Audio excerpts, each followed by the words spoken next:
So this is because this sort of came out of one particular death, and it was essentially, well, it stemmed from, call it what you want, a dispute, something obviously a bit more serious than that between two families. But wasn't it spilling over beyond that? So except you say, you know, those elements were going through the criminal justice system, but it seems to have spread more through the community, that beyond the normal court process needed to happen?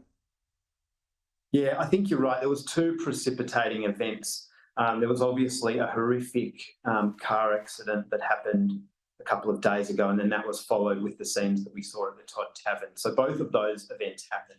But to me, the problem is the response that's been instigated of a curfew for all young people in Alice Springs from 6 a.m. until 6 a.m. is entirely the wrong approach in terms of what's needed in response to those particular incidents.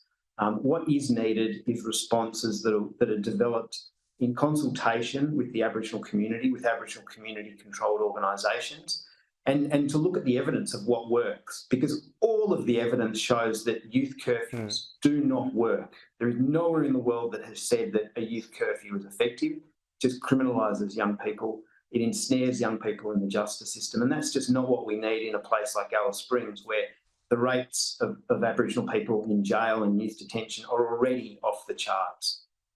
Oh, yeah, that's obviously a huge issue, and incarceration rates and so on. The government's actually said we're not talking, or they're not talking about this being a criminal offence. So there are powers for police to move people off streets, but that's not a crime. Doesn't that keep them out of the criminal justice system?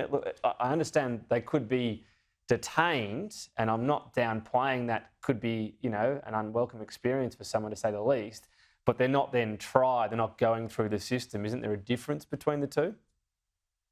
There's a couple of problems here, and I think one of the major problems is that the government hasn't consulted with anyone before doing this, or if they have, it's not clear who they have consulted with.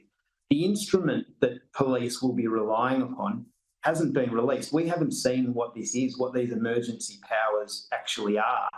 And there's a big difference between emergency powers in a situation like COVID and emergency powers in a situation like this. They really need to be spelled out so that police on the ground know exactly what they can and can't do. The young people of Alice Springs... Would you be assured at all if you were told it's not criminal what's happening, in whatever way they're either returned home, perhaps detained in some way temporarily, but it's not a crime? Is that at least better than it being so? Look, the problem with that is that in any context where young people are having contact with the police, there is a very high risk of criminalisation, of young people ending up being charged. And that's what we've seen over the years. The big risk is that when police... So they're asked to move on, they resist, and that's when a crime is committed. Is that what you're alluding to, essentially?